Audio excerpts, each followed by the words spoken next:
On va étudier l'Imam dans Kiddushin d'Aflamed Amoud Aleph, qui parle du rapport que le père doit avoir avec ses enfants, avec son fils notamment. Et donc ça parle de l'éducation, du chidour. L'Agma dit ainsi, en haut de la page d'Aflamed Amoud Aleph, a parlé Rava, les Rabbi Natan, Bar Ami. Rava a dit à Rabbi Natan Bar Ami, Adidach, Adeyadach al-Savare de Barer. Littéralement, lorsque tu as encore la main sur le cou de ton fils,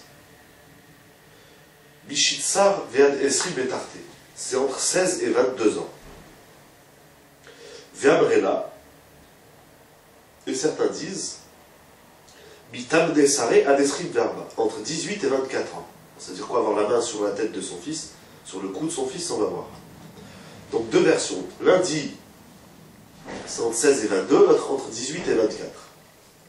Dit l'Agma Ketanae, cela suit une discussion antérieure des Tanaïm sur le passouk dans Michelet qui dit Hanoch Lanar al Pidarko. Éduque l'enfant selon sa voie. Rabbi Yehuda et Rabbi Nechemia, donc il y a une discussion entre ces deux maîtres, Rabbi Yehuda et Rabbi Nechemia. Chad Amar, lundi, Bishitsa ve'adesri betarten. Le Nahar, l'enfant, dont il est fait question ici dans Michelet, qui dit éduque l'enfant selon sa voie, quel âge a-t-il? Selon le premier avis, il a entre 16 et 24 ans. Vera Damar, et l'autre dit, Bitam Nesare Beadesri Verba, c'est de 18 à 24. Alors déjà on est surpris parce que nous on a appris que le chidour c'est à partir de l'âge de 6 ans, 9 ans. Ici, la Gemara dit, et on ramène toujours ce passage, il dit éduque l'enfant selon sa voie. Ici, on a une discussion si l'enfant il a entre 16 et 22 ou 18 et 24. Déjà, tu parles du garçon, pas des filles. Ouais. Alors, d'après tout le monde, l'âge du chidour dure 6 ans. Est-ce que c'est de 16 à 22 ou de 18 à 24? C'est surprenant. Hein. Une fois, le chidour, c'est un bâton que... Parce que 16, c'est l'adolescence. Il est au cœur de l'adolescence. 18, il commence à devenir majeur. Souvent, les gens, à l'âge de l'adolescence, ils disent « Maintenant, je ne peux plus rien faire, il est grand. » Bon, ben, le chidour qu'il allait faire quand il était petit. C'est quoi cette guimara? De quoi il s'agit? Alors, je lis Rashi. Qu'est-ce que ça veut dire lorsque ta main est sur le cou de ton fils? Be'od, yadechat ekifa al-bedra. Al-bidra. Lorsque tu as encore le pouvoir d'agir sur ton fils, kodem sheyagdim, avant qu'il ne grandisse, velo yekabel torah chatra, et une fois qu'il grandira, il n'acceptera plus ta remontrance, alors Hesio Isha, marie-le avec une femme. Alors, puisqu'on parle de l'âge du mariage, on comprend mieux qu'est-ce que ça veut dire de 16 à 20 ans, de 16 à 22, pardon, de 18 à 24. Mais quel est le rapport avec le chidour? Parce qu'il faut éduquer l'enfant de 16 à 22 ou de 18 à 24.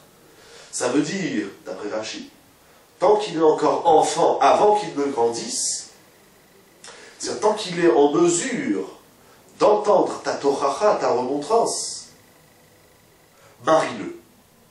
Je me dis, mais s'il est en mesure d'entendre ta toracha, ben éduque-le. Quel est le rapport entre toracha et mariage? Tant qu'il entend encore ta critique, ton analyse, tant qu'il accepte encore que tu le regardes et que tu le guides, marie-le. Il continue Rashi. À partir de l'âge de 16 ans, est arrivé le moment de se marier, et au-delà de 22 ans, c'est trop tard. Ça, c'est la première explication de Rashi. C'est surprenant. On dit, éduque un enfant entre 16 et 22, ou 18 et 24, encore une fois, durant ces 6 années, parce que ce sont des années où il n'est pas encore grand, c'est-à-dire il n'est pas encore adulte, il n'est pas encore autonome, il n'a pas encore l'expérience de la vie, alors tu peux lui faire des torahot. Et donc, marie-le. En fait, dans cette première explication de Rashi, on a une deuxième explication. Dans cette première explication de Rashi, il y a 2 points. Premier point, c'est l'âge de la Torah. Rashi traduit chidour. Nous, on traduit chidour par éduquer, éducation. Ça veut dire apprentissage. On va apprendre à l'enfant à faire la Torah et les mitzvot. Alors ça, effectivement, c'est un chidour qui commence plus tôt. À partir de l'âge de 6 ans. Il faut déjà apprendre à un enfant. En réalité, je crois qu'on l'a vu dans une vidéo précédente, en réalité, l'âge des mitzvot va dépendre de la mitzvah. À partir de quel âge on apprend à un enfant à mettre les téphilines? C'est à partir du moment où il sait mettre les téphilines. On avait vu là-bas où il sait être propre avec les téphilines. À partir de quel moment il apprend à prendre le loulav? C'est à partir du moment où il sait brandir le loulav. Donc chaque mitzvah, elle nécessite un certain savoir-faire dans la mitzvah. Un enfant à 3 ans, après il va apprendre à tenir un loulav. Ça n'a pas de sens. Il va cogner tout le monde, etc. Ça, c'est le chidouch habituel auquel on est habitué, c'est l'éducation, on va dire l'initiation au mitzvot. Ce passage-là nous parle d'un chidouch qui s'appelle recevoir la Torah. Dans le chidouch, dans l'éducation, il y a l'initiation au mitzvot, ça commence plus tôt, mais il y a l'acceptation de la remontrance. Le père il va dire à son fils, mon fils, ce que tu fais, c'est pas correct. Ce que tu fais va à l'encontre de la Torah. Oui, la Torah, quand il est marié. Non. La Torah, c'est avant le mariage. Ça, c'est le deuxième point de Rashi. Ça veut dire... S'il se marie à 16 ans. Alors, non, ça veut dire... Le deuxième point, c'est... Tant qu'il est en mesure d'entendre ta Torah, marie-le. C'est-à-dire, une fois qu'il est marié, il n'a plus de Torah avant. Je crois que sa femme, elle va lui faire assez de Torah. J'entends ce que tu dis. Moi, j'ai compris de Rashi. Fais-lui des Torahot et marie-le. Une fois marié, il se débrouille. En tout cas, le chidouche de Rashi, il est multiple. D'abord, on traduit ici chidour par remontrance. Un enfant de 6 ans, il ne fait pas des remontrances, on l'éduque. C'est comme ça parce que papa il a dit. C'est ne fais pas ça, ne fais pas ci, parce que papa et maman ils ont dit que. Ça c'est une torara. Une torara, c'est démontrer, d'ailleurs le mot torara veut dire démontrer, mochriar, c'est prouver, c'est démontrer à l'autre son erreur. Déjà ça c'est un grand ridouche dans le ridouche. Parce que souvent les gens ils disent, mais bon, quand il est petit on peut l'éduquer, après la bar mitzvah, dès qu'il commence à devenir adolescent, on a beaucoup de mal à éduquer. Oui, mais Rachid dit, mais parce qu'on se trompe de Ridour. On sait que dans l'éducation, il y a, on va dire, un comportement ou une qualité de Ridour qui dépend de l'âge. Un enfant de 6 ans, on ne lui fait pas une remontrance. On l'initie au mitzvot et on lui impose des choses. Ça, c'est pas Torah. À partir de l'adolescence, on fait des Torahot. Et c'est extrêmement difficile, parce que la Torah, c'est une critique qui dit, attention, ce que tu fais, mon fils, c'est pas bien. Ça ne va pas dans le sens de la Torah, ou du moussard, de la morale, de l'éthique. Alors ce qui est intéressant, c'est qu'il a 16 ans, au moins. Or, 16 ans, c'est un âge, encore une fois, de l'adolescence, où on refoule tout, on rejette les parents. Et c'est à cet âge-là, c'est à l'âge de l'adolescence, que commence la Torah. Je ne vais pas trop parler du mariage, parce que ça c'est une question qu'on va laisser ce soir, c'est quel est le rapport entre la Torah et le mariage. Pourquoi, tant qu'il accepte les Torahot, alors je peux m'occuper de lui. Attends, mais ça veut dire qu'avant 16 ans, tu fais pas de remontrance? Pas de remontrance, il ne peut pas être Mekabel.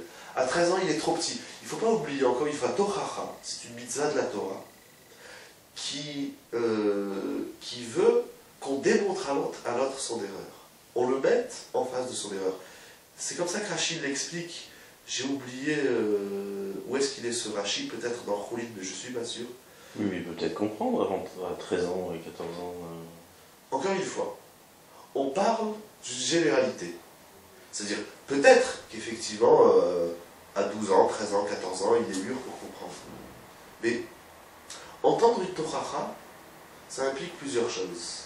Et de la part de celui qui va être Mochiach, de la part de celui qui va faire la remontrance, et de la part de celui qui va entendre la Torah. Parce qu'on dit bien ici, d'ailleurs même, dans la Torah on ne dit pas entendre une remontrance, on dit accepter une remontrance. C'est-à-dire, il y a eu un chidour qui s'est fait jusqu'à l'âge de l'adolescence. On va dire comme ça, le chidour de 6 ans à 16 ans, c'est l'initiation au mitzvot, et c'est prédisposer l'enfant à recevoir des Torahot. Pour recevoir des Torahot, il y a plusieurs règles, il y a plusieurs notions, mais l'une des notions, c'est que déjà l'enfant, il est envie, ici l'adolescent, il a envie d'améliorer son comportement, il ne va pas rester le même toute sa vie. Donc c'est-à-dire qu'il est en mesure d'entendre qu'il y a des choses qui sont bien, et il y a des choses qui sont moins bien. Il y a des choses qui nous rapprochent de la Torah, des choses qui nous éloignent. La Torah, ça c'est par rapport à celui qui va l'entendre. Par rapport à celui qui va la dire, c'est pas tu fais une erreur, arrête de faire ça et tais-toi. Ça c'est pas de la Torah. Ça c'est de la dictature. La Torah c'est parler avec son enfant. Il faut lui démontrer, encore une fois, la Torah c'est démontrer, c'est prouver à l'autre. Ravolbé dans Semer et construire, il écrit que la Torah à l'âge de l'adolescence, ça c'est par le dialogue, par la communication. Je vais parler avec mon enfant. Je lui dis, tu as fait une erreur, ce que tu fais c'est pas bien, c'est contre la Torah. Alors on va en faire une soubia, on va en faire un débat, on va en discuter, on va en parler. Alors, ça implique beaucoup de choses. D'abord, ça implique, d'abord en face de moi, j'ai plus un enfant, j'ai un adolescent. Donc il réfléchit, il est dans un âge où il commence à prendre certaines décisions plus ou moins autonomes. Il s'habille comme il veut, il sort avec qui il veut, il se couche quand il veut, il commence à avoir une certaine autonomie, mais il n'est pas suffisamment mûr pour se rendre compte du bien et du mal qu'il a choisi, ou qu'il aurait choisi éventuellement. De la part du parent, du père ici, la Torah, elle implique un travail énorme de communication, de dialogue avec son fils. Lorsque les gens disent « mon enfant il a 16 ans, il est un adolescent, je ne peux plus lui parler », c'est grave. Parce que c'est à l'âge de l'adolescence qu'on commence à parler avec lui. Avant on ne parlait pas avec lui. Et bien sûr, on parle avec ses enfants, on raconte des histoires, on rigole, etc. Mais il n'y a pas d'échange. Parce que faire une Torah, je dis à l'autre ce que tu fais, c'est pas bien. Il va dire « ah bon ?» Il veut une explication. C'est plus un enfant de 4 ans, je dis « non, tu vas te coucher, c'est comme ça ». À 16 ans, on n'impose pas. On parle. C'est extrêmement difficile. Ça va nécessiter d'abord une clarté de la chose. Ce que je demande à mon enfant qui a 16 ans, donc à mon adolescent, en réalité, le cours de ce soir, on peut l'appeler l'âge de l'adolescence, quelque chose comme ça. C'est pas tellement l'éducation dans le sens classique du terme. L'adolescence, ça implique déjà une clarté, ça veut dire, je lui fais le Torah pourquoi? Sa façon de s'habiller, par exemple. Des fois, les parents, ils avaient dit, ah, qu'est-ce que tu t'habilles comme ça? Est-ce que ça s'appelle une Torah? Ça, c'est mon goût. Et lui, il a son goût. Une Torah, encore une fois, c'est démontrer que la voie qu'il prend, que le chemin qu'il prend, il ne correspond pas, il n'est pas calqué sur la voie de la Torah. Et sur sa voie, lui, alpine d'un code de l'enfant.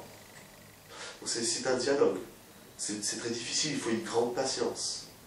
Il faut déjà être soi-même, être, entre guillemets, irréprochable. Parce que si je dis à mon enfant, regarde ce que tu fais, c'est pas correct à la Torah. Ça ne correspond pas à la Torah. Et moi-même, je n'ai pas un comportement qui correspond, qui est adéquat avec la Torah. Je ne peux pas dire à mon enfant, suis le chemin de la Torah, alors que moi, je ne le suis pas. C'est sûr que s'il n'y a pas de Torah dans le système, il n'y a pas de Torah. Peut-être un petit peu sur la morale, sur certains comportements qui seraient complètement déplacés. Donc la Torah, c'est pas dire à son fils de 16 ans, bon ce soir tu sors pas, tu vas te coucher à 8 heures. Ça c'est pas une Torah. Ça c'est de la dictature, je lui impose. Il faut, dans la Torah, s'assurer et prendre toutes les précautions pour que l'enfant il accepte la Torah. Et ceci se fait, encore une fois Rachid dit, avant qu'il ne grandisse. 22-24 ans, il n'entend plus les Torahot. C'est très difficile de recevoir une Torah, et encore plus de son père. L'achat d'affaires. Autre explication, il dit Rashi. Adeyadach al tsavari de barer. Donc il commence par la tochacha, et vezaïr les labdo tochachot. Rashi dit parce qu'avant 16 ans, en bodat les kabel tochachot kolkar. Avant 16 ans, son date, c'est-à-dire son esprit, n'est pas suffisamment développé. Il n'a pas suffisamment de date pour accueillir, pour recevoir la Torah. Mais en même temps, il dit Rashi, Al tachbil yisurin vetorachot. Ne t'alourdis pas dans les punitions et dans les remontrances. Pourquoi? Parce que yesh larouche shelo ibaet. Il dit Rashi. Donc ça veut dire qu'il faut trouver le moment, donc l'âge où l'enfant, lorsque je lui parle, je peux lui dire, je peux lui faire une remontrance qu'il va entendre, qu'il va accepter, mais en même temps, il faut faire attention que par ma tochacha, il dit Rashi, yesh lachush shelo yevaet. À partir de 22 ans, la tochacha du père, elle va éveiller chez l'enfant une réaction de rejet. Donc entre 16 et 22, je peux le raisonner, je peux parler avec lui. Il est encore jeune, son esprit s'est développé, il peut entendre, mais il ne va pas rejeter. À partir de 22 ans, ou 24 selon notre opinion, lorsque le père il va lui faire une tochacha, il va dire, laisse-moi tranquille, je veux rien entendre. Et non seulement je veux rien entendre, tu m'énerves et je vais faire le contraire de ce que tu me dis. Alors il est vrai que c'est un phénomène qu'on peut voir déjà plus, je dirais un âge plus précoce que celui de 16 et 18 ans, mais un adolescent, ça ne se traite pas comme un enfant de 10 ans ou de 5 ans. Chaque âge, il a sa qualité de chinour, d'éducation. La qualité de chinour d'un adolescent, c'est donner une toracha à la condition qu'il accepte et à la condition qu'il ne fasse pas le contraire de ce que je lui dis, c'est à la condition que ce que je lui dis ne va pas éveiller chez lui un sentiment de rejet. Alors, il y a deux possibilités. Ou on sait faire ça, parce qu'encore une fois, c'est l'âge où l'enfant, l'adolescent, c'est l'âge où l'enfant, il veut s'affirmer encore plus. Parce que vous savez, alors je suis grand, je peux prendre mes décisions tout seul. Je n'ai plus besoin de mon père, je n'ai plus besoin de ma mère, ça c'est pour payer, faire à manger et le linge. Et bien non, je suis derrière lui, mais de façon suffisamment subtile pour qu'il ne rejette pas. Il y a des adolescents qui rejettent les valeurs, et notamment celles de la Torah, parce que les parents, ils leur imposent la Torah. Or, la Torah, elle ne s'impose pas, la Torah, elle se démontre. Torah, c'est ça, Torah. Ça, c'est l'explication de Rashi. Alors, encore une fois, il faut réfléchir, de toute façon, ça soulève la question de la Torah de manière générale, même avec autrui. Je vois quelqu'un qui transgresse Shabbat, comment je vais lui dire? Si ce que je vais lui dire va l'éloigner davantage, je dis rien. Si, c'est plus que ça. Si ce que je lui dis va éveiller chez lui un sentiment de « Oh purée, tu m'énerves », eh ben, pour te montrer que j'existe, pour m'affirmer dans ma personne, je vais faire le contraire de ce que tu dis, alors je me tais. Moi, je dis rien. Je ne dois pas aider l'enfant, l'adolescent, à s'éloigner davantage. Donc je dois être mochiar. Je dois démontrer. Mon fils, tu transgresses Shabbat, tu manges pas kasher, puis on en discute. Alors, pour réussir dans le chinour de l'âge de l'adolescence, il y a bien sûr 16 ans en avant, où justement tout un travail de prédisposition pour que lorsqu'il arrive à 16 ans, d'ailleurs on pourrait dire comment est-ce qu'on peut déceler si une éducation est réussie ou pas, c'est quel rapport j'ai avec mon enfant quand il est adolescent. Les parents qui disent j'ai éduqué mes enfants toute la vie dans la Torah, arrivé à l'âge de l'adolescence, j'ai plus de rapport avec eux, ils ont échoué dans leur éducation, parce que le chinour de l'enfant en bas âge, encore une fois, c'est l'initiation à la Torah, et c'est le mettre en prédisposition pour que, arrivé à l'âge de la discussion du débat, l'enfant il dise, tiens, je vais entendre ce que mon père il a à me dire. Et d'ailleurs, c'est ça mûrir. En réalité, déjà, la première chose qu'on apprend à un adolescent, c'est de parler. Les adolescents, ils ont du mal à parler. D'abord parce qu'ils ont peur que les parents, ils les empêchent de vivre, ils leur montent dessus, ils les étouffent. Maintenant, je fais ma vie. C'est bon, je vais juste parler avec toi. Tu as décidé de faire ainsi. Mais parle, mets des mots, développe, explique. Assume, justement, tu es grand. Ça veut dire quoi être grand? Ça veut dire quoi être adulte? Ça veut dire être en mesure et capable d'expliquer et de mettre des mots sur ses choix. Et c'est extrêmement difficile, encore une fois, parce qu'un enfant à l'âge de l'adolescence, quand on lui dit « Pourquoi tu fais ça ?», il dit « De quoi je me mêle ?» Ah là, c'est pas mûr. Ça, c'est un bébé qui parle comme ça. C'est un enfant qui a 10 ans. Non, moi, je veux pas. Pourquoi comme ça? Pourquoi comme ça? Arrête de m'énerver. Et pourquoi je t'énerve? Un enfant, avant 16 ans, il ne faut pas trop le titiller. Dans le dad, c'est cette ouverture d'esprit où, lorsque je te demande de m'expliquer ce que tu fais, tu dois être en mesure de mettre des mots. Ah, si déjà tu mets des mots, alors on va voir s'ils sont justes. Alors on discute, on va aller au bout. C'est ça la torara de l'adolescence. C'est ça la torara que le père il fait à son enfant adolescent. C'est, tu fais des choix dans la vie, bien sûr. Maintenant tu es un ado, mais sois en mesure de les expliquer. Parce que si tu les imposes, je t'impose. Tu es grand. Il y a une espèce de paradoxe chez l'adolescent. D'un côté, je suis grand, je m'affirme, j'effectue mon propre choix. D'un autre côté, je ne veux pas te l'expliquer. Ah, alors c'est pas un adulte. Un adulte, c'est celui qui fait des choix et qui les assume. Assumer ses choix, c'est en parler, c'est discuter. Peut-être que le père, il se trompe. Il dit qu'il a raison à 100%. Et il voit son enfant faire quelque chose, il dit, excuse-moi mon fils, ce que tu fais, ça me paraît bizarre. Viens, on en discute. C'est ton choix, je le respecte, mais viens, on en parle. Va au bout de ton idée. Et après, ou mon fils, tu as raison, excuse-moi, j'ai mal analysé, ou papa, tu as raison, merci de m'avoir redressé sur le droit chemin. Et c'est ça la Torah, c'est cet échange qui va se créer entre prends tes décisions, mais assume-les. Assume tes décisions, ça veut dire mets des mots.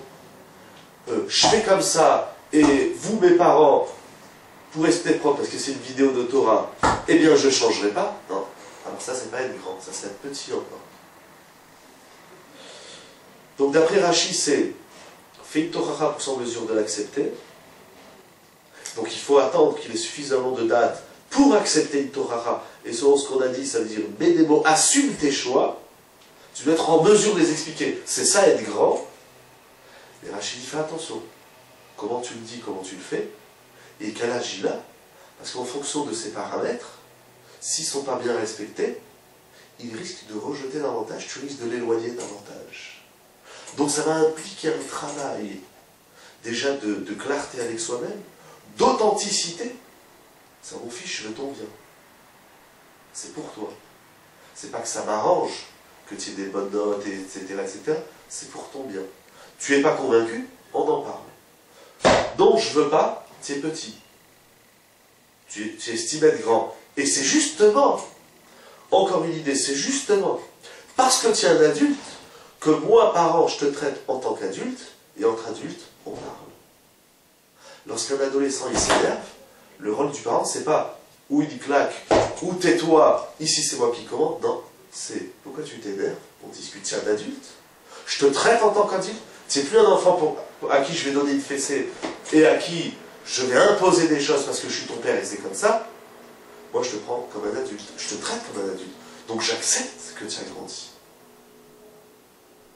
Alors, joue ce jeu à ton tour. Montre-moi que tu es grand. Explique.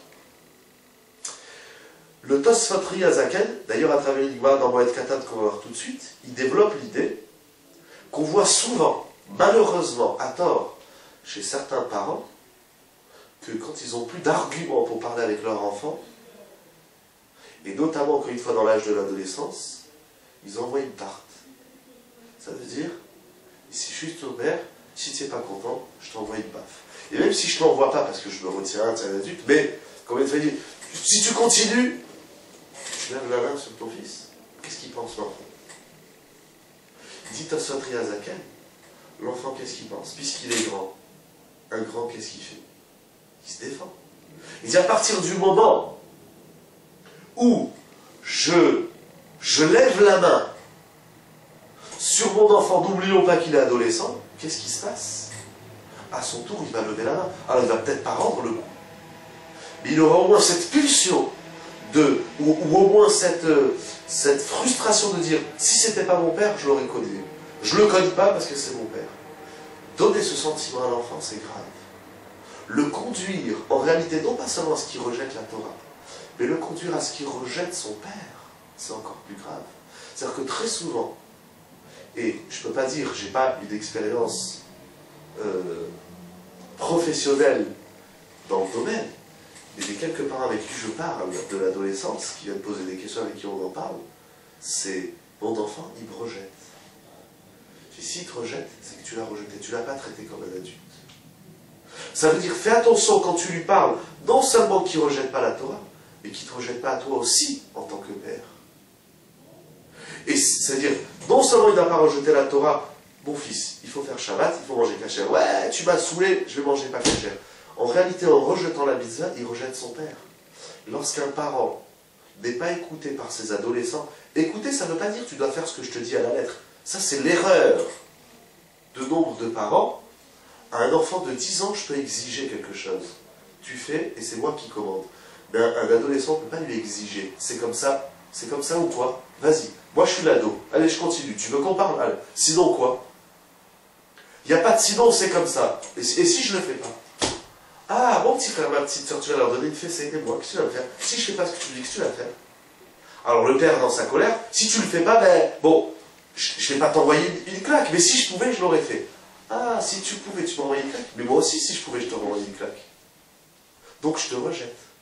Si, à l'âge de l'adolescence, les parents ne sont pas écoutés dans le sens où il n'y a pas de dialogue avec l'enfant, ils ont échoué dans leur éducation. Et si l'enfant, il ne veut pas parler avec son père, si l'enfant, il refuse ce dialogue, c'est qu'il rejette son père. Pourquoi il rejette son père? Je parle encore une fois dans des contextes très généraux, c'est sûr qu'il y a des cas particuliers, mais pourquoi il rejette son père? Le père, il doit se poser au moins la question, est-ce que je ne suis pas moi l'origine du rejet que mon fils, il a de son père? Et dans ce Riazaken, il va encore plus loin. Il dit, à partir du moment où l'enfant il a envie de rendre du baf à son père, à partir du moment où l'enfant il rejette, il dit le Tosfot Riazaken, ou batil bo yetzerara vegorem leachatio. Il est là dans Kiddushin, on ne fera pas la Gemara dans Moed Katan, mais ce là dans ce sens. Là-bas, la Gemara en vitesse, elle raconte une histoire qu'il y a un jour un homme qui a frappé son fils qui était déjà adulte, et on l'a mis en quarantaine, parce que c'est écrit dans le Passouk, Velifnei Iver Lotiten Birshol. Tu ne mettras pas un obstacle devant ton fils, pardon, devant quiconque, et au sens simple, d'après le Rabbeinu Hananel dans Moed Katan du Zaïna Moudalef, si je le mets une baffe, il va me rendre une baffe. Donc moi, le père, je suis la cause de la transgression de mon fils. Ça va dans le même ordre d'idée. D'après Rachid là-bas, ça ne veut pas dire qu'il va me mettre une baffe, mais c'est-à-dire qu'il va me rejeter. Donc ça veut dire, le point commun qu'on voit ici entre les commentaires Rachid, Tosfot Riazaken, Rabbeinu Hananel, entre ces deux souillottes qui touchaient les Moed Katan, non seulement, on est à l'extrême, non seulement je dois tout faire pour que mon enfant m'écoute, mais encore une fois, écouter ses parents à l'âge de l'adolescence, à 10 ans, écouter son père, c'est-à-dire je la ferme, et si papa il a dit, je dois faire. Écouter son père à l'âge de l'adolescence, ça ne veut pas dire je t'écoute, puisque tu es l'autorité et j'ai plus rien à dire, c'est pas ça écouter. Écouter, ça veut dire dialoguer. Ah, mon père il a quelque chose à me dire, tiens, je vais m'intéresser. Tiens, du date, comme on a dit, tiens, d'adulte, je vais m'intéresser. Je vais m'intéresser, alors moi aussi je m'intéresse à toi. C'est ça, écouter. D'ailleurs, c'est pour ça que je dis, c'est pas dit que l'enfant il va entendre la Torah, c'est dit qu'il va l'accepter. Ça peut vouloir dire plusieurs choses, mais accepter la Torah, c'est déjà qu'il accepte l'idée même de recevoir une Torah. Mais si l'enfant, il n'accepte pas la Torah, justement, à cet âge de 16 ou 18 ans, ça veut dire qu'on a loupé un truc avant. On a loupé quoi avant? Parce qu'avant, on lui disait, tu fais ça, puis c'est pas autre chose, quoi. Tout à fait. Alors, ce qui se passe en réalité, et puis avoir plusieurs réponses sur ta question, et de ce que je comprends ce soir de la souillère, c'est qu'en réalité, l'âge de l'éducation, ou le chinour, l'éducation, se définit en plusieurs points. Mais le premier point qu'il faut voir, quand on dit, c'est la question c'est à partir de quel âge, par exemple, on éduque. En réalité, ça ne veut rien dire. Chaque âge, il a une éducation adéquate. Un enfant d'1 an, ça existe le chinour. Mais j'éduque pas un enfant d'1 an comme un enfant de 2 ans. À 2 ans, déjà, il sait un peu parler. Areux, à gaga, etc. Ou même plus que ça. Papa, maman. D'ailleurs, qu'est-ce qui se passe? Un enfant, quand il commence à parler, le premier mot qu'il dit papa, le deuxième mot qu'il dit maman, ou maman, papa, etc. Quand il arrive à 16 ans, il dit plus papa. Je vais à l'extrême. Pourquoi? Pourquoi quand tu avais 2 ans, mon fils, tu me disais papa, et maintenant tu me dis dégage? Pourquoi? Qu'est-ce qui s'est passé? L'enfant, il est né dans ce contexte familial, il a grandi en disant papa, papa. L'erreur qu'on a faite, c'est juste qu'on m'avertit qu'il faut... Ah, ça va, j'ai encore 5 minutes. L'erreur qu'on a faite, je pense, c'est qu'on n'a pas adapté la qualité de l'éducation à l'âge de l'éduquer. On n'éduque pas un enfant de 5 ans comme un enfant de 10 ans. À 10 ans, on va commencer, je dirais, non pas à dialoguer dans le sens expliquer, raisonner. Des fois, il faut dire à l'enfant, c'est comme ça, mon fils, c'est comme ça, il est tard, il faut que tu ailles te coucher. J'ai pas envie d'aller dormir. Alors, il y a 2 réactions. Va te coucher, c'est comme ça. Alors là, je commence déjà à créer chez lui une certaine... réaction, encore une fois, de rejet. Un enfant de 5 ans, je lui dis, va au lit, il ne va pas me rejeter. Maximum, il va pleurer. Encore une fois, je parle dans des contextes généraux. Bien sûr, celui qui arrive avec une base de baseball et dit, celui qui ne va pas se coucher ou il sort la ceinture, il va pas se coucher, je le massacre. Non, je ne parle pas de ça. Même lorsque j'impose à mon enfant de façon agréable, de façon, des fois, un peu autoritaire, à 5 ans, je ne discute pas. Maximum, je lui fais un grand sourire, je te fais un gros bisou, tu vas dormir, je te mets la couette, mais tu ne bouges plus d'ici. À 10 ans, je n'ai pas envie de dormir. Je peux déjà un petit peu l'initier à ce dialogue. Ah bon, pourquoi tu ne veux pas dormir? Je ne dis pas que je vais discuter avec lui une demi-heure. Mais je l'initie un petit peu. Il commence à réfléchir un petit peu. Il sait entendre des choses, il sait entendre une question. Si je lui dis, à 10 ans, je lui dis, tu vas te coucher à un point, c'est tout. Dans sa couette, il va me maudire. À 16 ans, c'est fini, c'est cuit. Je pourrais rien lui dire. De manière générale, ça veut dire adapter l'éducation à l'âge de l'éduquer. Et, de façon plus particulière, au niveau de la Torah, c'est-à-dire au niveau de la remontrance, c'est l'initier, je dirais le chinour, c'est l'initier petit à petit à la remontrance. La remontrance dans le sens, l'initier petit à petit au dialogue. On ne peut pas discuter avec un enfant de 10 ans plus que 5 minutes. On peut lui raconter des histoires, on peut lui parler pendant des heures, on peut faire plein de choses avec un enfant. Mais tenir un discours et avoir de l'échange, ça veut dire, pourquoi tu fais ça? Je dis souvent dans l'éducation, qu'est-ce qui se passe? On dit aux enfants, et pourquoi vous? Et pourquoi? On a une question. L'enfant, il vient, il répond. Il dit, ben, j'ai fait ça parce que, souvent les parents, dans la colère, qu'est-ce qu'on répond? Ah, parce qu'en plus, tu as une réponse. Parce qu'en plus, tu réponds à ton père.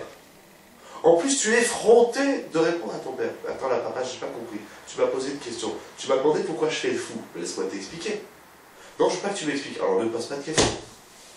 Ça, c'est de manière générale une erreur que beaucoup de parents font, ou nous faisons, c'est qu'on pose des questions aux enfants et on ne leur laisse pas le temps de répondre. Pire, sa réponse, elle ne m'intéresse même pas. Donc à partir de ce moment-là, je n'ai pas de questions à demander. Je vais dire à l'enfant, de façon affirmative, arrête de faire ce que tu fais. Mais des fois, tu leur poses même pas la question, ils répondent. Hein. Ah oui, ça y prend de l'avance. C'est juste. On arrive, qu'est-ce qui se passe? Bah attends, je vais t'expliquer. Non, j'ai pas besoin de ton explication. Pourquoi tu te demandes qu'est-ce qui se passe? Mais d'ailleurs, dans ton schéma, quand un enfant il vient, et on n'a encore rien dit qu'il a déjà parlé, alors là, encore une fois, de toutes les façons, ça paraît théorique parce qu'il ne faut pas oublier que le chinour, il faut beaucoup de bidotes. Il faut vraiment beaucoup de bidotes, de patience. De ne pas se mettre en colère et les fronder en colère avant que les gosses ils arrivent ou avant qu'ils fassent les fous, ou avant ci ou avant ça, il faut qu'ils fassent des erreurs et après on leur met tous les nerfs dessus. Il faut faire très attention. J'ai déjà raconté quelques fois peut-être même dans les vidéos sur notre site, mais que je me suis rendu compte personnellement, par exemple le Shabbat après-midi on fait la sieste, alors on va s'en poser une demi-heure, ou une heure, peu importe. Et les gosses ils font du bruit. Alors je me suis rendu compte que pendant quelques temps, quand je disais aux enfants arrêtez de faire du bruit, je pensais que j'étais en train de faire du rideau. Je vais vous apprendre à rester en silence une heure quand papa y dort. Je me suis rendu compte que ce ne semble pas éduquer un enfant. Tu as décidé de dormir. Après, toi papa tu veux dormir. Mais nous on a envie de jouer au ballon, on a envie de jouer aux cartes, on a envie de lire, on a envie de s'éclater.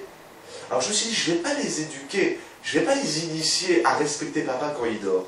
Parce que de rester calme pendant une heure quand toi tu roupilles, ça les gosses c'est insupportable. Je les ai initiés, déjà, je leur ai demandé, par moment même je pouvais m'énerver, se dire, enfin je dors, ouais, bah, je dors. Ça c'est pas du rideau, tu dors, ben dors, qu'est-ce que tu veux? Va dormir ailleurs si tu n'es pas content. Je me suis rendu compte peut-être qu'il fallait que je les sensibilise, eh bien, je les sensibilise aux besoins de l'autre. Vous n'êtes pas tout seul, vous voulez vous amuser, il n'y a aucun problème. Mais à côté, il y a papa qui dort. Alors comment on fait dans cet exemple-là? Tu veux faire quelque chose, mais ce qu'ils font les enfants, ça dérange souvent les parents. Alors comment on fait? Bon, s'il a 2 ans, je le mets au lit. Je suis vraiment désolé, ça se fait pas. Non, c'est on cohabite. Hein? Voilà, on cohabite. Non, alors c'est ça le rideau plus intéressant. Je dis à mes enfants, vous voulez jouer au ballon? Ça me fait plaisir. Razak. Vous vous développez, vous voulez faire du sport sur le mur de la maison et vous voulez jouer au ballon avec les chaussures et les chaussettes. Il n'y a pas de problème. Mais sachez que vous n'êtes pas tout seul au monde. Je viens pas en tant que position de supériorité, je suis ton père, tu écrases, moi je vais faire la sieste, maintenant je vais entendre personne, sinon je vous en envoie une et vous avez intérêt de vous calmer. Non, ça c'est pas du rideau. Je me suis dit peut-être je vais les sensibiliser à l'idée de la collectivité. Vous n'êtes pas tout seul. Un autre exemple, un ridour dans les brachot. Je ne dis pas que ça marche toujours, après chaque parent il doit trouver le mot, il doit trouver la formule adaptée à l'âge de l'enfant avec qui il parle. Je me suis rendu compte que les enfants, on est à table, il faut manger. Faites les brachot. Ça passe pas. Il faut faire les brachot. Enfin, faites les brachot. Mais il faut faire la bracha avant de manger. Faites les brachot, c'est important. C'est des histoires. Un jour, un de mes enfants, je lui ai dit, fais la bracha. Il fait, bon, j'ai oublié, c'est pas grave. Je fais, oui, c'est grave. Il fait, pourquoi c'est grave? Ah ben, j'ai pas fait la bracha, ben, je vais la faire la prochaine fois. Je lui ai dit, tout simplement, toi, tu n'aimes pas qu'on prenne tes affaires sans te demander la permission. Je fais, quand ton petit frère ou ton grand frère, ta petite soeur, ta grande soeur, quand tes frères ils viennent te prendre tes affaires, tes chaussures, tes jouets, ton cartable, ça t'énerve. Tu as envie qu'on te demande, c'est ton domaine, c'est ta propriété, tu as envie qu'on te demande, est-ce que je peux jouer avec ton ballon, est-ce que je peux prendre tes affaires? Tout simplement parce que, comme ça, tu vas sentir que tu es respecté. Avec chaque jour, c'est la même chose. La bracha, d'ailleurs, c'est écrit comme ça dans la Gemara, c'est Chet Brachot Perek Shishi. La bracha, c'est Akadosh Baruch Hu, je peux, merci, Chazak.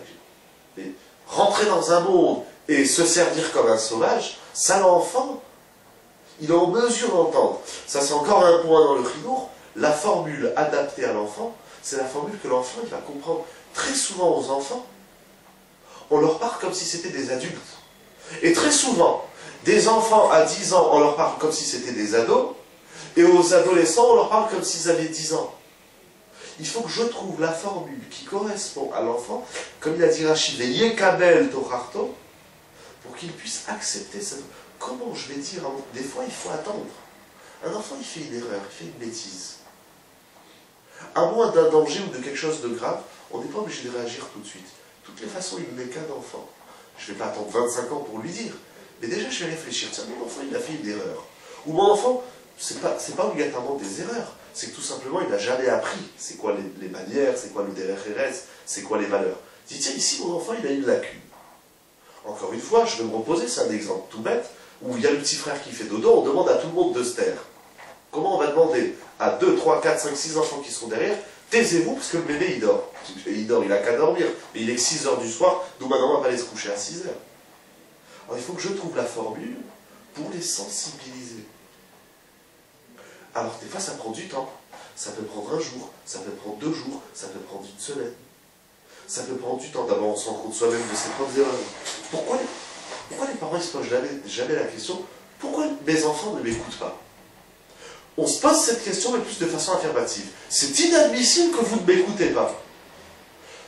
Je défends l'enfant et l'adolescent. Mais pourquoi tu veux que je t'écoute? Le parent répond, ben parce que je suis ton père, il faut que tu m'écoutes. C'est pas une raison. D'accord, tu es mon père. Et au nom de quoi je dois t'écouter? Parce que tu es mon père, parce que tu as décidé.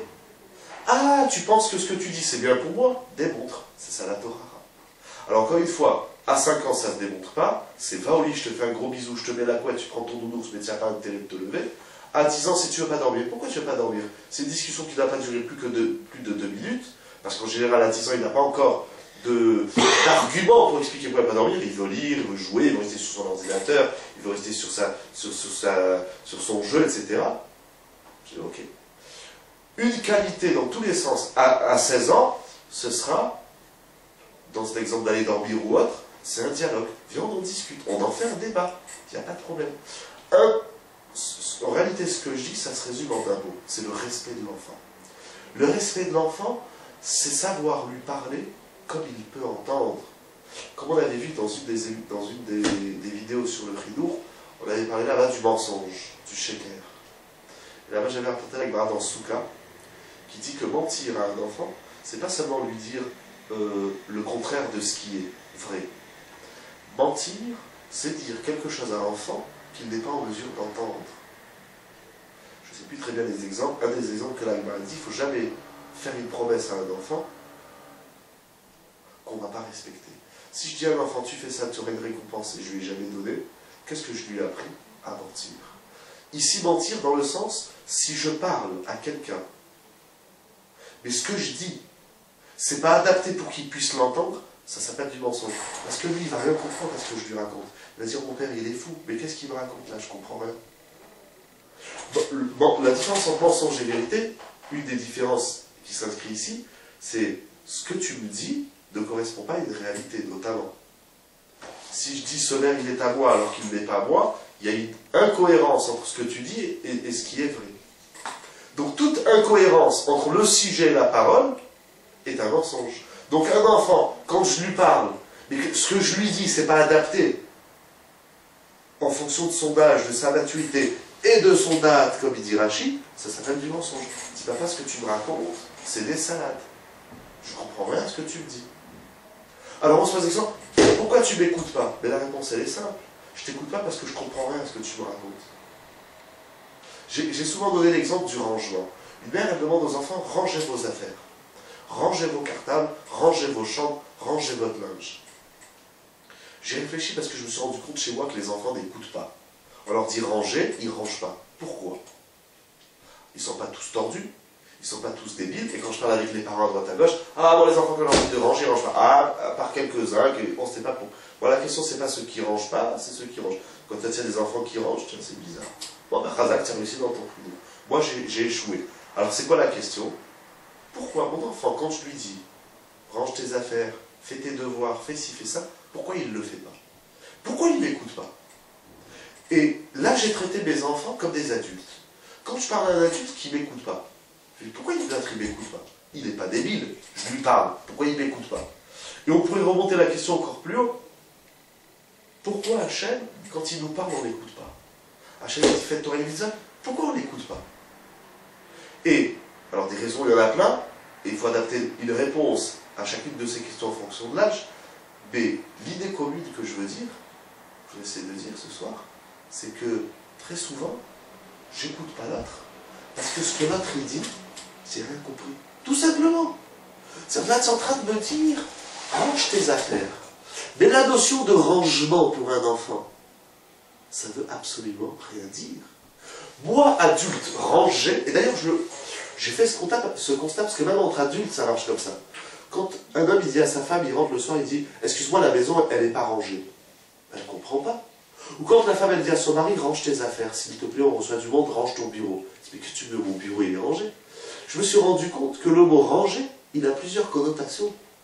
Il a plusieurs sensibilités. Et chez l'enfant, c'est pire. C'est que le mot « ranger », il ne sait tout simplement pas qu'est-ce que ça veut dire. Il est en train d'apprendre les mots, il est en train d'apprendre les concepts. Si je dis à mon enfant « range tes affaires », il faut que je lui explique ça veut dire quoi, ranger. Si je lui ai jamais expliqué, range tes affaires, pourquoi tu ranges pas? Et tout simplement, je ne sais pas ce que ça veut dire ranger. Donc le chinour, c'est le respect de l'enfant pour qu'il puisse entendre des choses, les mettre en pratique, ne pas rejeter son père, ne pas rejeter la mitzvah, et quand je parle, moi, et on va dire, et ne pas consommer, c'est ce que dit Tosfot Azaken, fais attention que quand tu parles à ton enfant, tu n'introduis pas du Yetzer Hara. On a essayé de dire, pour faire une synthèse de ce qu'on a dit, on a essayé de dire que tout ça, ça se joue dans l'âge de l'éducation, et dans le message que je lui transmets, je dois m'assurer qu'il va l'accepter. Pour m'assurer qu'il l'accepte, je dois m'assurer qu'il m'ait compris. Ça, c'est juste à tous les âges. La différence, c'est qu'à 5 ans, ça s'impose avec un bisou. À 10 ans, on n'en parle, mais pas plus de 2 minutes. Mais au moins, je lui ai déjà donné ce respect. Même si c'est tous les soirs et même si c'est pesant. Oui, le chinour, c'est pesant. Et de toutes les façons, dans le chinour, il n'y a pas de baguette magique. Le chinour, ça prend du temps. De temps en temps, on va l'excluser. Oh les gosses, vous m'avez gavé. Voilà, vous allez dans votre chambre et je ne veux plus vous entendre. Mais ça, c'est pas bon de faire tous les soirs et tout le temps. Et à l'âge de l'adolescence, dire à un enfant, va te coucher ou fais tes devoirs, ou range ta chambre, ou va faire tes affaires, ou rentre pas trop tard, ça doit se dire de telle façon où il ne va pas me rejeter, où il ne va pas rejeter le contenu de ce que je lui dis, et il ne va pas se rejeter à lui-même. C'est ce qu'ils disent encore une fois, Tosfot Azaken, fais attention que quand tu parles à ton enfant, tu n'es pas en train de l'imbiber de Yetzer Hara. Parce que si je lui parle, je l'énerve, si je l'énerve, il va faire le contraire de ce que j'ai dit, s'il fait le contraire de ce que j'ai dit, j'introduis en lui de Yetzer Hara. Donc je dois, donc à 16 ans, alors on a parlé de 2 qualités, mais en réalité il y a une multitude de qualités sur lesquelles les parents doivent travailler.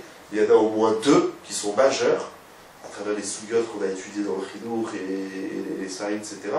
La première, c'est le respect de l'enfant. Ce que j'ai appelé ce soir, adapter le discours à son âge, c'est du respect. Et de manière générale, respecter ses enfants. Combien de fois les parents, ils engueulent les enfants devant tout le monde? Qu'est-ce que tu fais? Attends, papa, il y a du monde, pourquoi tu me parles comme ça? Tu aimerais, toi, en tant que père, en tant que mère, tu aimerais qu'on te parle comme ça? Non, pourquoi tu me parles comme ça? Comme parce que moi, j'ai 14 ans. Combien de fois les parents, même à des adolescents? Allez, dégage, ou tu m'énerves. Il y a du monde. Attends, ça humilie, ça fait de la peine. Ça aussi, c'est une forme de respect. Et la deuxième chose, la deuxième qualité majeure, indispensable et vitale dans le chinour, c'est la patience. Et encore plus à l'âge de l'adolescence.